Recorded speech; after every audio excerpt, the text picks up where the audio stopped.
28 years ago, I was driving the county highways and I was noticing that these little specks of light would come up out of nowhere. They would get really intense and then disappear. I thought, wow, what a delightful object. And I discovered they were reflectors, and so I said, this is pretty neat stuff. So I started to nail it on fences and posts around my yard. And eventually it turned into this.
Mr. Elliott's work that we had seen was just perfect. And it was important to us to also have someone that was local meaning within the state of Washington, because you didn't have to go to California. There were people in Idaho, surrounding Oregon, places, but we found Mr. Elliot and we fell in love with his work. So, Mr. Elliot, welcome. Give him a round of applause.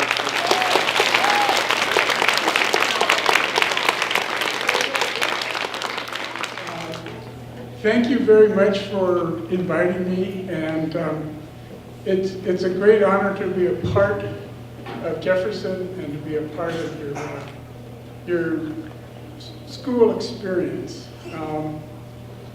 What I want to do is start out with showing you some of my past work so that you get to see the company that your piece, which I call Crossroads, is a part of.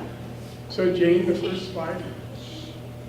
This is the very first state commission that I did for the state of Washington. This is the Tacoma Sun Dome. It's 5 feet 4 inches high and runs 880 feet in circumference all the way around the whole top of the building. It's like a hat band for the dome.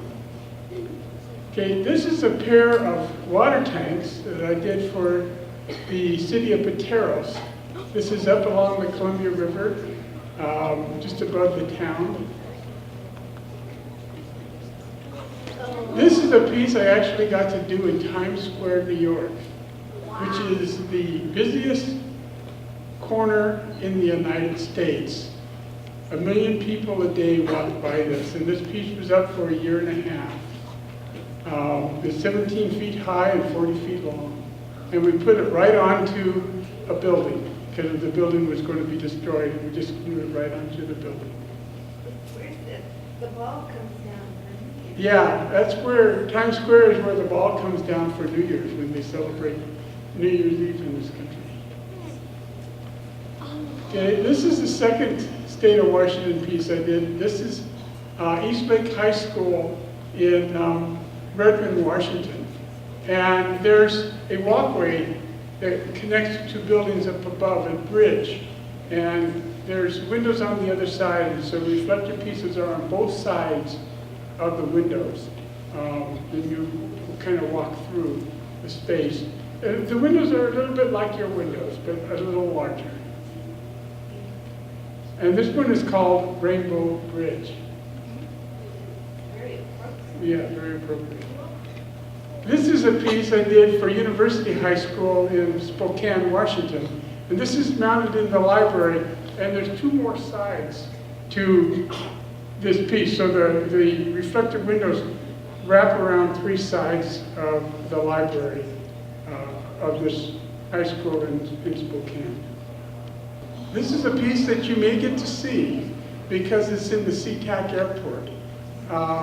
It's located, you don't have to go through security to see it. It's located by United and Alaska Airlines baggage claim.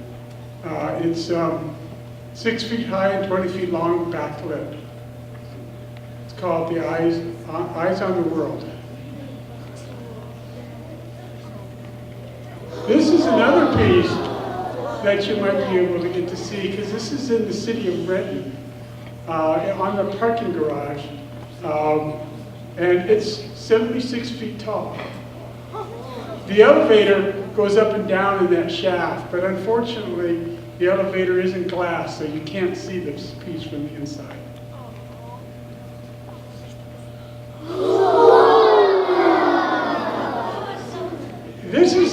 This is in Denver, and this is a pedestrian tunnel.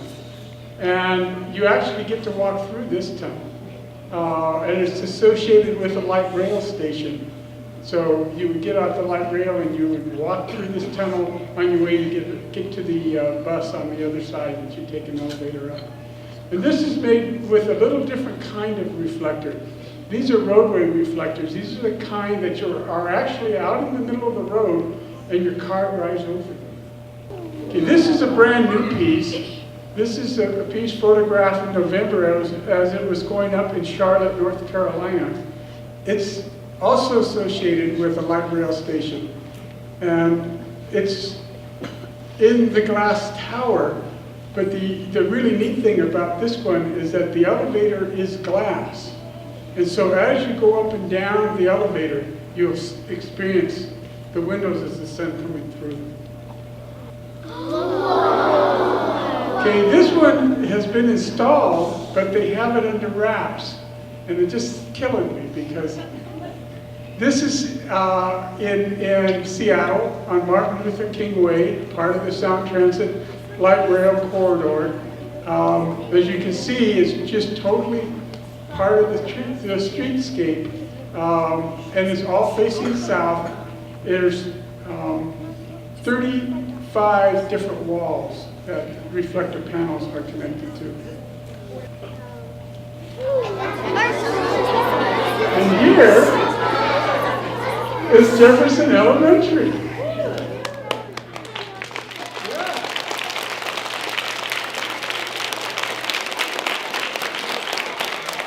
Okay, you're probably asking yourself, what kind of house does an artist that makes this kind of work live in?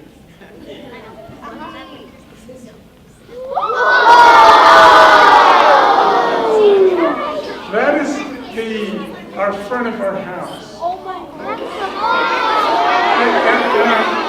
I want to point out, up at the top, on the right, is a 6-foot-tall hand sticking out of the house. Do you see that?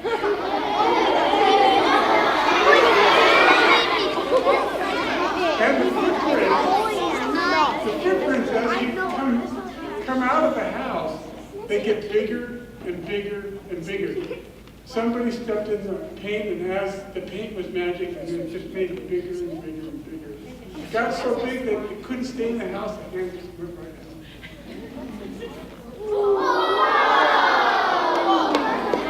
This is James and my garden in the backyard.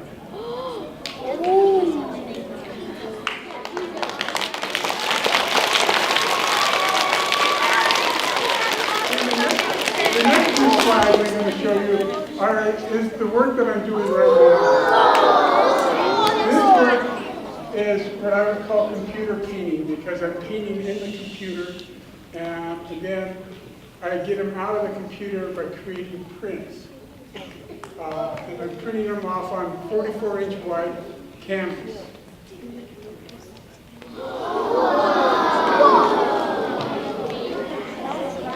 So this is what you can do with color and lines.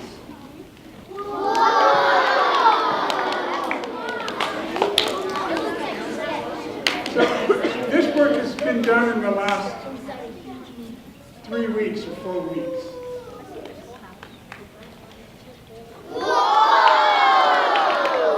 And this one is really fun because this is the primary colors here. This is red, yellow, green, and blue. I want to take a few minutes and tell you my story a little bit and how important education is. I went through school, and I always liked art, and whenever I had the opportunity, I took art classes. And when I was in the 5th grade, I remember seeing a photograph of Greek sculpture, and it was really quite extraordinary to me. When I was a 5th grader, I'd never seen anything like it. And I realized that a man had it, and that I was a man, and that when I grew up, I could do something, I could make something extraordinary that would fill me. And I went to Central Washington University and got a BA, and started to work as an artist, and worked at it really hard. In 1980, I had an experience. It was life-defining, and it changed what I wanted to do. I wanted to capture kind of an energy that expressed what I felt was like the living earth that was totally interconnected. It was a very interesting kind of energy. And up until that point, I was a realist. So I set down my realist ways and struck off into a direction I had no idea how to get to. What I was given in my vision was the energy I wanted to express, and you got to see how I really how to express it. But it didn't give me how to do it. It would have been really nice if it would have given me how to do it, because it would have saved me 25 years worth of work. But I struck off trying to figure out how to do this, how to make this kind of energy come out of my work. And I developed a way a friend of mine coined as intuitive groping, where I take my intuition and I get an idea, and then I would create that idea, and then I stand back and look at it and see how well I did with it. And then I would do it again. And following that process, I actually articulated this in the 80s, that I would do the craziest idea in my head at the time. The important thing about that is that I had already been really educated. I had worked for over 10 years as an artist, and I was taking all that information, and I was getting ideas that went past anything I had ever imagined before. Anything that all of my teachers had never suggested. In a sense, all the rules that I have been taught in education didn't help me express what I needed to express. I had to figure out how to express something I didn't know what it was. And so I started to get ideas and express something that was the strangest or the craziest idea in my head. Well, to do that takes terrific risk, because you have to be willing at that point to be foolish. You have to be willing to do something that none of your peers, none of your friends, have ever seen before, and they may not like it, and they may think you're really dumb. But you have to do it anyway. And if you, great creativity in all fields, if you grew up to be an architect, or if you grew up to be a scientist, or if you grew up to be anything that is creative, great creativity, you have to learn to be foolish, because you have to go past what your teachers have taught you. You have to go past what you know. And in doing that, you become your own teacher. And I think that is really the goal of education, to give us a foundation that we learn from and we grow into, and then at some point we grow past, beyond anything that our teachers have ever imagined.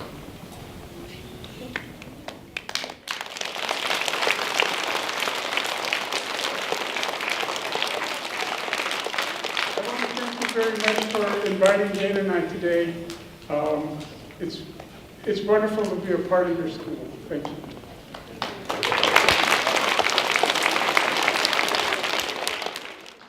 Thank you very much for the artwork that you did for us. Thank you. These are gifts. Wonderful.